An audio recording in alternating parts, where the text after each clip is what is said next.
اللہ اسی دنیا میں ایک ایسا ماحول بنائے گا کہ جس ماحول میں کوئی شخص بھی ایسا نہیں ملے گا جو علی کے دروازے پہ نہ ہو. یعنی سب کو بالآخر اہل بیت کے دروازے پر آنا ہے. اسی دنیا میں آنا ہے, اسی زندگی میں آنا ہے, اسی دنیاوی حیات کے اندر سب کو اہل بیت کے دروازے پر آنا ہے. وہ جو سب کو اہل بیت کے دروازے پر آنا ہے اسے ظہور امام زمانہ کہا جاتا ہے. عقیدہ ظہور مہدویت, یہ در حقیقت سب اہل بیت کے چاہنے والے ہو جائیں گے, سب اہل بیت کے دروازے پر آ جائیں گے.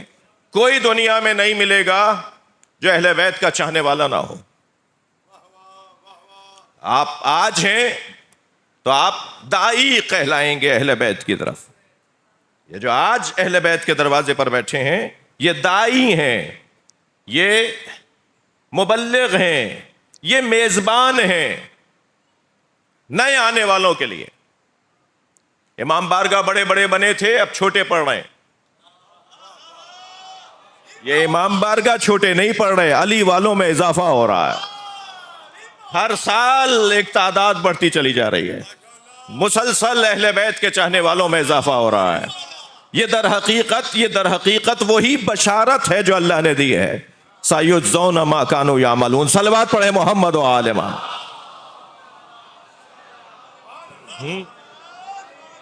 سب اسی دروازے پر آئیں گے. حجاج ابن یوسف دربار لگائے بیٹھا ہے, قاری قرآن بھی تھا, حافظ قرآن بھی تھا. الحمدللہ ہمارے حافظان قرآن کی تعداد میں روز بروز اضافہ ہے. لیکن بہرحال حافظان قرآن میں کچھ لوگ ایسے بھی ہیں جیسا حجاج ہے, اور شاید ایسے ہی حافظان اور قاریان قرآن کے لیے حدیث آئی ہے کہ رب تال القرآن والقرآن یلعنہ. کتنے ہی قاریان قرآن ہیں جس پہ خود قرآن لعنت کرتا ہے. حجاج ابن یوسف دربار سجائے بیٹھا ہے اور کہتا ہے کہ ایک آیت نے میری کمر توڑ دی, مجھے یہ آیت سمجھ میں نہیں آتی. تو وہاں بیٹھے ہوئے ایک مولا کے چاہنے والے نے, اب دیکھیے قومیات کے لوگ یہاں بیٹھے ہیں, اصل تو الاعمال بالنیات ہے نا بھائی. یعنی شبر بھائی اگر کسی میٹنگ میں جا رہے ہیں, مہدی بھائی اگر کسی میٹنگ میں جا رہے ہیں, مولانا حیدر عباس عابدی صاحب قبلہ تشریف فرما ہیں, تو فوراً تو یہ تہمت نہیں لگے گی کہ اس میٹنگ میں کیوں چلے گئے, وہاں نہیں جانا چاہیے. اول تو کیوں نہیں جانا چاہیے. ہم انبیاء اور ائمہ کے ماننے والے ہیں, ہر مشکل میدان میں اترو اور علی کی طرح اترو, علی کی سیرت کے مطابق اترو, اہل بیت کی سیرت کے مطابق اترو, علی مولا کی مرضی کے مطابق اترو. کیوں میدان چھوڑ دیں بھائی, کیوں میدان خالی چھوڑ دیں. اب ہر شخص کا اپنے آپ کو, اپنے مولا کو اپنا جواب دینا ہے. خود ہر شخص اپنے اوپر جج ہے, ہر شخص اپنے اوپر قاضی ہے, کوئی کسی اور کے اوپر قضاوت نہیں کرے گا. اور وہاں جا کے اگر حق اور بات ہو جائے, حق اور سچ کی بات ہو جائے تو کیا ہی بات ہے. تو حجاج ابن یوسف کے دربار میں بیٹھے ہیں حضرت ابن حوشب رضی اللہ تعالی عنہ. کون ہے؟ معصوم امام کے شیعوں میں سے, علی بن یقطین جیسے شیعوں میں سے, جی حضرت ابو ذر غفاری جیسے شیعوں میں سے. حجاج کا دربار ہے. ایک مرتبہ حجاج نے آواز دے کر کہا کہ حجاج ابن یوسف کہتا ہے ایک آیت نے میری کمر توڑ دی. لوگوں نے کہا وہ کون سی آیت ہے؟ تو اس نے سورہ نساء کی آیت پڑھی, وَإِن مِّنْ أَهْلِ الْكِتَابِ إِلَّا لَيُؤْمِنَنَّ بِهِ قَبْلَ مَوْتِهِ وَيَكُونُ عَلَيْهِمْ شَهِيدًا.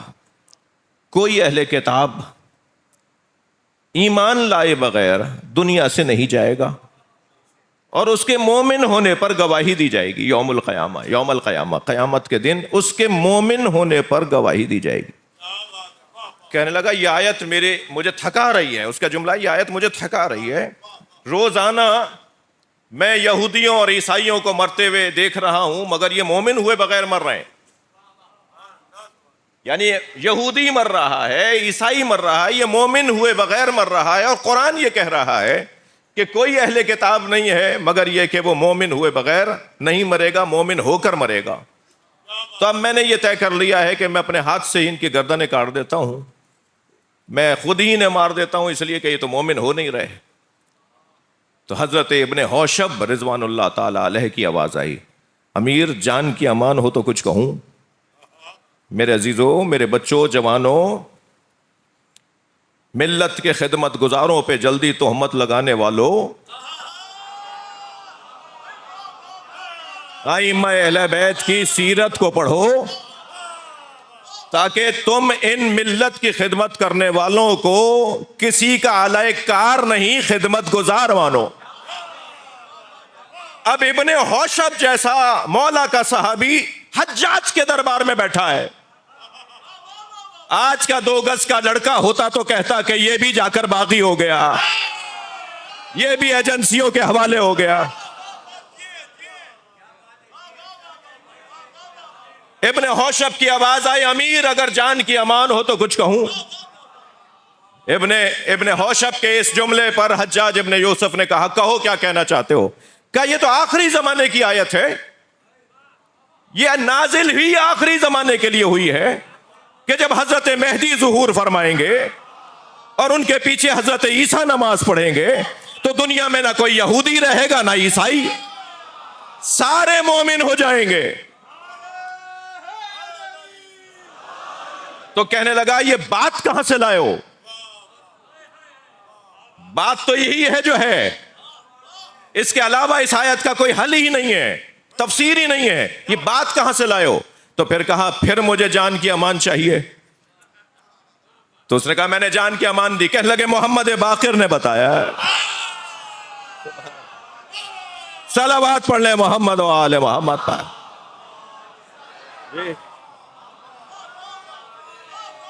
سَيُجْزَوْنَ مَا كَانُوا يَعْمَلُونَ, بہت جلد انہیں پتہ چلے گا.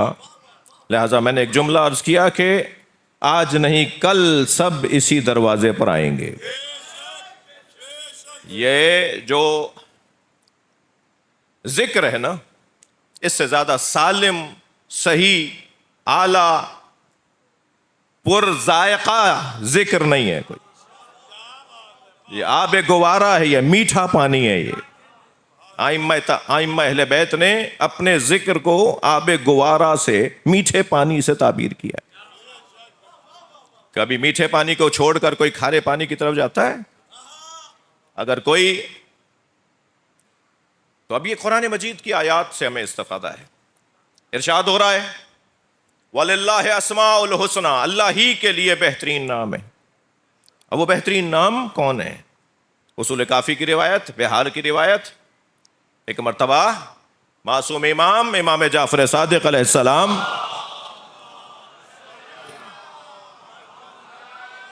اپنے سینے پہ ہاتھ رکھ کے فرماتا ہے نحنو اسماء الحسنى. یہ آیہ کریمہ میں جو ہے نا وَلِلَّهِ أَسْمَاءُ الْحُسْنَى, اللہ ہی کے لیے بہترین نام ہے. معصوم فرماتا ہے نحنو اسماء الحسنى, ہم ہی اللہ کے بہترین نام ہیں. التی امر اللہ ان یدعى بها, ہم ہی وہ اللہ کے بہترین نام ہیں جن کے لیے اللہ نے حکم دیا ہے کہ اللہ کو ان ناموں کے ذریعے سے پکارو. وَلِلَّهِ أَسْمَاءُ الْحُسْنَى فَادْعُوهُ بِهَا, اللہ ہی کے لیے بہترین نام ہے, ان ناموں کے ذریعے سے اللہ کو پکارو. عقیدہ توسل پہ عزیزو بہت ساری آیات ہیں, اور وہ آیات جن میں لفظ وسیلہ آیا ہے وہ 2 آیتیں ہیں قرآن کے اندر. صرف لفظ وسیلہ کی آیات 2 ہیں, مگر مفہوم وسیلہ پہنچانے کے لیے قرآن مجید میں 100 سے زیادہ آیتیں ہیں جو پیغام اور مفہوم وسیلہ کو پہنچا رہے ہیں. ان میں سے ایک آیت یہ ہے جو میں آپ کے سامنے تلاوت کر رہا ہوں. اللہ ہی کے لیے بہترین نام ہے, اللہ کو ان ناموں کے ذریعے سے پکارو. آپ سے اگر, میں ان بچوں جوانوں سے کہہ رہا ہوں, آپ سے اگر وہ جن سے ابھی کچھ دیر پہلے بات کی ہے وہ یہاں بیٹھے ہوئے نہیں تھے, وہ جن سے ابھی میں نے تھوڑا سا ناراضگی کا اظہار کیا وہ یہاں نہیں بیٹھے ہوئے, جو اپنے مجاہد علماء کے اوپر تہمتیں لگاتے ہیں نا, وہ مولانا ناظر کی والدہ کی مجلس میں کیوں آئیں گے؟ تو میں ان کی تو بات ہی نہیں کر رہا, میں تو یہاں بیٹھے ہوئے دوستوں سے. صلوات پڑھیں ذرا محمد و آل محمد.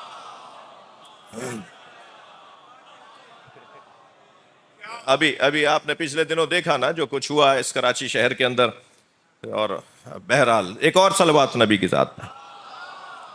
اللہم صل علی محمد وعلی محمد.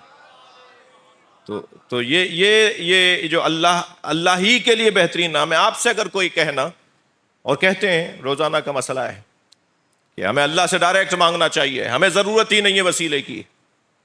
اگر کوئی آپ سے کہنا کہ وسیلے کی ضرورت نہیں ہے، تو آپ ان سے کہہ دیا کریں کہ پہلے اپنا چہرہ آئینے میں جا کے دیکھو، تم اس قابل بھی ہو جو ڈائریکٹ اللہ سے بات کرو. جبریل امی تو ڈائریکٹ اللہ سے بات نہیں کرتے جی، اور یہ جن کا پتہ نہیں ہے یہ کہہ رہے ہیں کہ ہم ڈائریکٹ اللہ سے بات کرنا چاہتے ہیں. تو یہ جو وسیلے کا عقیدہ ہے یہ بہت ہی روشن عقیدہ ہے. تفصیل سے کسی اور موقع پر